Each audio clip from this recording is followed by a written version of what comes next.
Shalom.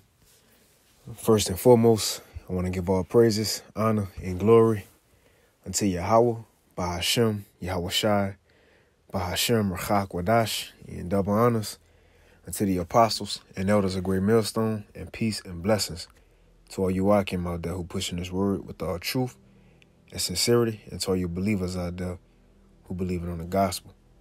And it's the brother Kwara Abad from the GMS Houston camp. And just want to go into another lesson, and as you see from the latest, the new topic, to speak on for the week so far. I say that so far since things turning up in 2022, so ain't no telling, what's going to be the hot topic tomorrow. But, as far as, yesterday and today, dealing with the Sakari and Great Millstone incident, I'm sure brothers and sisters already seen it, but nevertheless, you had, brothers from Great Millstone go up to a Sakari camp, that was going back and forth. And, the Sakari camp, and I was able to watch the whole actual video. So, I seen the whole dialogue back and forth. But the point I want to speak on is how, the Sakari brothers, they asked the brother from Great Millstone, they say, well, look, where your fringes at? And the brother was just pretty much like, well, look, I ain't got to wear fringes every single day. I wear my fringes when I go do the work, but I ain't got to wear them every single day. And they was pushing that thing of the law, which the law not going to save us at the end of the day. Yeah, we follow them to the best of our ability. Even our Lord Yahweh Shai told us that, but we ultimately understand, right, that it's going to be Yahweh Shai, the one that's going to come save us up out of here. And it ain't nothing we done. It's all about if you are the elect or not. If you of the elect or not. And if you are the elect, then by default, you're going to do the works of the elect. It's nothing about the law. We're going to be perfect according to the law when Yahweh Shai change us and make us perfect according to the law, man. You see? But nevertheless, in this lesson, what I want to speak on, is as we behind enemy lines, in the land of our captivity, which is almost impossible to keep all the laws perfect here, especially in Babylon the Great, especially if you here in America. And, you got certain guys as far as, Sakari, IUIC, these different camps who boast about them keeping the law. But especially if you're here in America, if you keep the law 100%, I know you see rainbow flag supporters on a daily. You're in America, again, spiritually Sodom. I know you see them on a daily. Do you carry out the law according to the scriptures on what you're supposed to do with rainbow flag supporters? No, they ain't go. No, the point is, as we behind enemy lines, being a Jew inwardly is a wise thing to do, man. And I want to get some accounts here, just of, a couple of our forefathers, if, the time permits. But I just got about 2 or 3 examples. Just want to get, some examples to go in how ain't nothing wrong with being subtle, amongst heathens or amongst people to, one, either escape judgment, right? Keep yourself from judgment, right? Many different reasons to, and look, we Jacob, ain't nothing wrong with being subtle, man, right? What Jacob supplant us. We supplant us. Yeah, we know we Israelites. We know we're Israelites. We don't have to go put it out. No, we know we're Israelites, man. But again, ain't nothing. Let me get what Yahweh Shai said. I'm rambling. Let's get to it. Let's start with this first, though. This Matthew 10:16. Right? And I do want to get, quick accounts, though. Matthew 10:16, it says, let me get to the whole chapter. So this Matthew 10:16, it says, behold, I send you forth as sheep in the midst of wolves. Be ye therefore wise as serpents and harmless as doves. And I'm sure, y'all probably heard the saying, hey, when you cut the grass, the snake's going to show. When you, start trimming off people in your circle, the snake's going to show, right? When you cut the grass, the snake's going to show, meaning what? Without that grass being cut, the snake's blended in. That's how we're supposed to be amongst these people. Just blend in. We know we Israel. We don't have to be super Israelite, man. Just to prove we Israel. No. And really, it's about being spiritual now. The spiritual fringes was on our mind. Moving in the spirit right now, man. But nevertheless, it says, be ye wise as serpents and harmless as doves. Just blend in. Act accordingly in this world. Remember, I think it's what it is, Wisdom of Solomon, when they go into the different accounts, how wisdom deliver. Right? Let me see if I can find it. If not, it's all good. Wisdom of Solomon, I think it's 10. Going into the different accounts of our forefather, how wisdom delivered them from all different things right here in this world. Wisdom, knowledge, and understand. Well, Isaiah 33:6 is written for a reason. Because wisdom, knowledge, and understanding will be the stability of our times. They ain't just talking about when we get in Jacob's trouble. That's right now. Right? That's right now, man. That's what's going to preserve us in these times. And especially we know Esau go demonize us. We just adding fuel to the fire. He gonna be sending people. And again, we ain't saying not wear fringes because they gonna come with persecution. We already know that. We ain't backing down from that. We ain't scared of that. We telling him what he gonna do. You see? The point is, we ain't giving Esau no more ammo to add on to what he got going, man.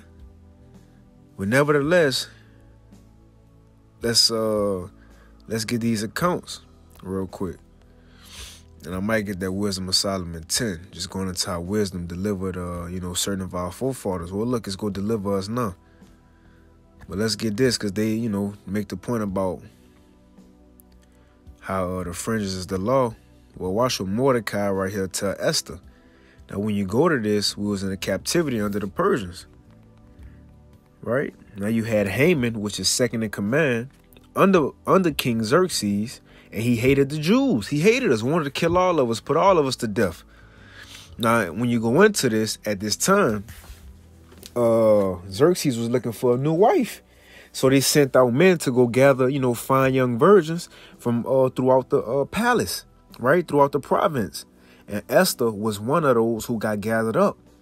Now, Mordecai, right? Mordecai, being her spiritual father, family member, but took in as a spiritual father, he gave her good advice. He knew they was behind enemy lines. You see, he knew certain of the rulers hated the Jews. And he about to give Esther advice when she go in the palace. In other words, when she amongst these heathens. Let's see what he tell her. Right? This is Esther 2. And I start at 5. It says, now in Shushan, the palace, there was a certain Jew whose name was Mordecai, the son of Jair, the son of Shimei, the son of Kish, a Benjamite, who had been carried away from Jerusalem with the captivity, which had been carried away with Jeconiah, king of Judah. So they was in captivity, just as us. And it says, whom Nebuchadnezzar, the king of Babylon, had carried away. And he brought up Hadassah, that is Esther, his uncle's daughter, for she had neither father nor mother, and the maid was fair and beautiful. So look, he brought up Esther. She had no parents, so he brought up beautiful. And it says, whom Mordecai, when her father and mother were dead, took for his own daughter. Now here it is. It says, so it came to pass, when the king's commandment and his decree was heard, when everybody heard that the king was going to search throughout his province, for fine young virgins, it says, and when many maidens were gathered together unto Shushan the palace to the custody of Haggai, that Esther was brought also unto the king house to the custody of Haggai, keeper of the women. And the maiden pleased him, and she obtained kindness of him, and speedily gave her things for purification, and such things as belonged to her, and 7 maidens which were meet to be given her. So he talking about Esther. They took a liking to her when she got to the king's palace. And it says, to be given her, and out of the king's house, and he preferred her and her maids unto the best place of the house of the women. Now here it is, verse 10. And all this time it says, and Esther had not showed, and we're going to read this right here in the KJV, and then we're going to go to the NLT, because, in the NLT, it's, put it a little more plainly.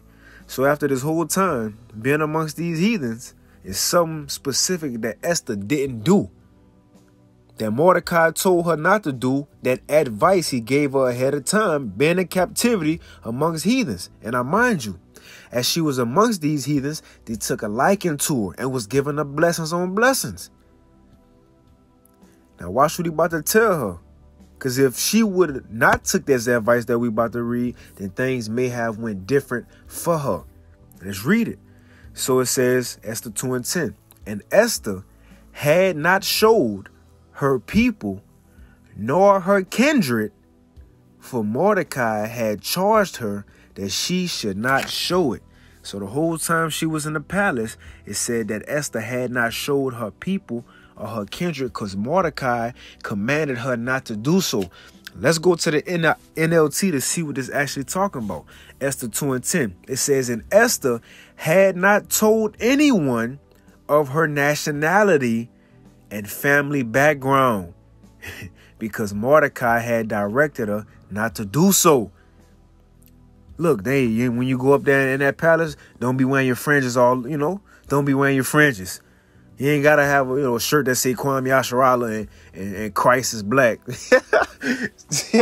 You feel me? You know how some of these Israelites go overboard, man, with the armbands, with the spikes coming out of them, with the,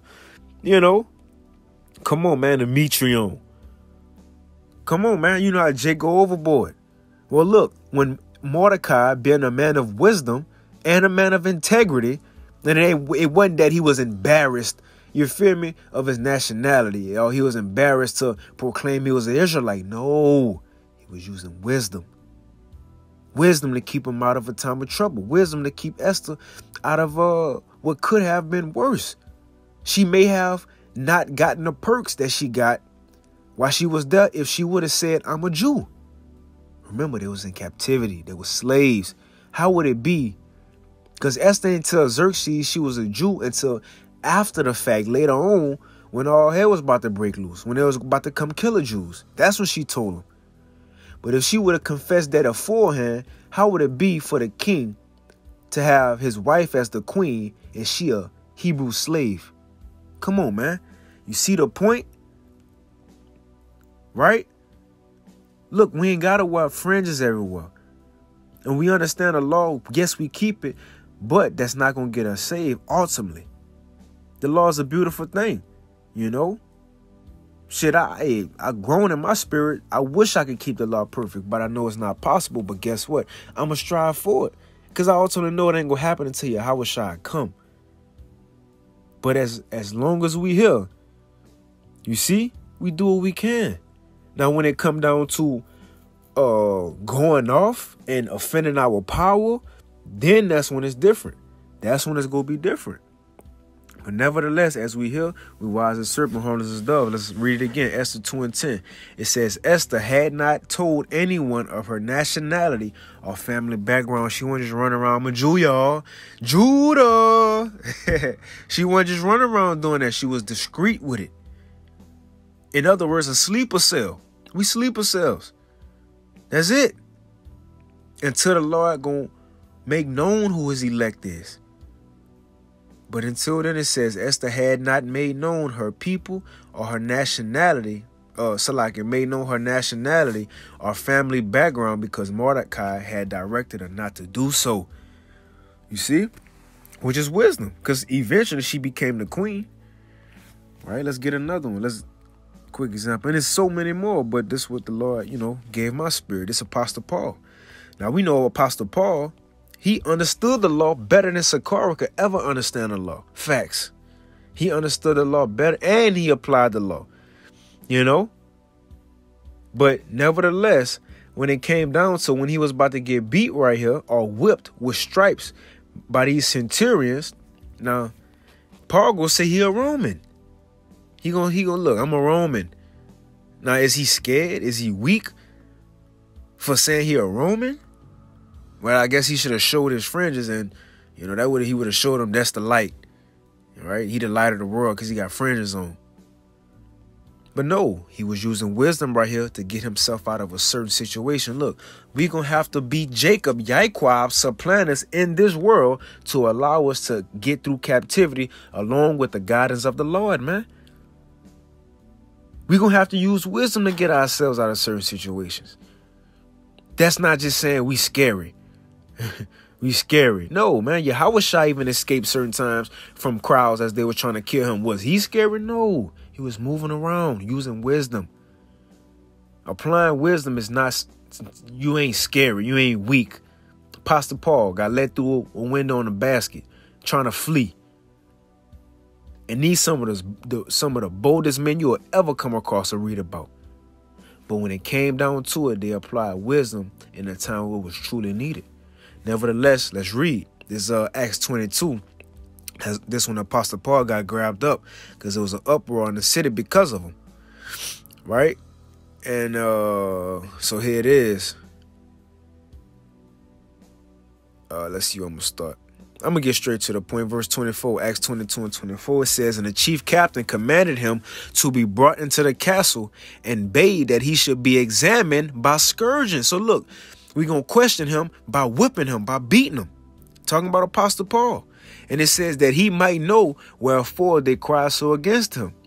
And as they brought him with the thongs, right, Paul said unto the centurion that stood by, is it lawful for you to scourge a man that is a Roman and uncondemned? Well, hold on. I thought in Hebrews, Romans 11, Apostle Paul said he from the tribe of Benjamin. Hebrews, so is he. Israelite, so is he.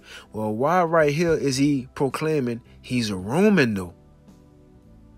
One, yes, he was an Israelite by blood, but just as us, Israelites that grew up outside of our homeland, which is Israel, Apostle Paul was raised what? In Tarshish, grew up in Tarshish, right? So he was a Roman citizen, bloodline Israelites, just as us. We're American citizens, bloodline Israelites. But when it came down to it, whether he was going to get scourged, right, whipped or not, he used wisdom and pulled his Roman citizen card to get out of being scourged. How would it be if these centurions whipped a Roman citizen, being Romans? Right. So he didn't proclaim a Jew, Israelite right here because they would have easily just scourged them. But he got himself out of that being behind enemy lines. Let's read it. It says, and Paul said, is it lawful for you to scourge a man that is a Roman and uncondemned? And when a centurion heard that, he went and told the chief captain and said, take heed what thou doest, for this man is a Roman. You think they would have cared if he cared this much? If he would have said, hey, y'all better watch out. I'm a Benjamite now. Right? You better watch out. I'm a Jew. The guard probably even never went to the chief captain. He probably would have said some smart ass shit and began to scourge the Apostle Paul. But because he used the wisdom that the Lord bestowed on him at the time and got himself out of that, being wise as a serpent, applying the spirit of his forefather Yaquab and being a supplanter, he said he was a Roman. You see? To get out of that. And what happened, it says, and the chief captain came and said unto him, tell me, art thou a Roman? And he said, yeah. And the chief captain answered him with the great sum I obtained this freedom. Right. People was buying a Roman citizen. Like today, people paying to be American citizens. So this captain was like, look, I paid a good bit of money to be a Roman citizen, me. And it says, but Paul said, but I was freeborn. And what happened? Then straightway they departed from him, which should have examined him. They ain't even whip him. They ain't whip him. He ain't get scourged. Now, again, if he would have just proclaimed, I'm a Jew, look at my fringes, nigga. Look at these fringes. Look at that. Right? They probably would have scourged him. But because he used the card, he was a Roman. In other words, hiding his fringes, not wearing them every day. It says, then straightway they departed from him, which should have examined him. And the chief captain also was afraid after he knew that he was a Roman and because he had bound him. They was regretting it now. You see? Supplanting him, man. Let's get one more. Let's get one with King David. Now, this is a bad man right here. We know King David was the baddest of you know, mighty men ever to come on the earth, man. Now, some would say King David might be weak for what he about to do right here. All right, let's get that. It's 1 Samuel 21. All right. Now, this is King David among some Hamites. And again, they realized he was David. And pretty much was like, man, hold on, that's David. He come spy, trying to spy out our land. Let's jump him. Let's jump him. But King David realized they was talking to him, right? And not trying to act like the mighty Hebrew, beating on his chest. Yeah, I'm David. Let's see what he did to escape this situation, right? So this 1 Samuel, and I'll end it after this law, if the law said the same. 1 Samuel 21, check this out.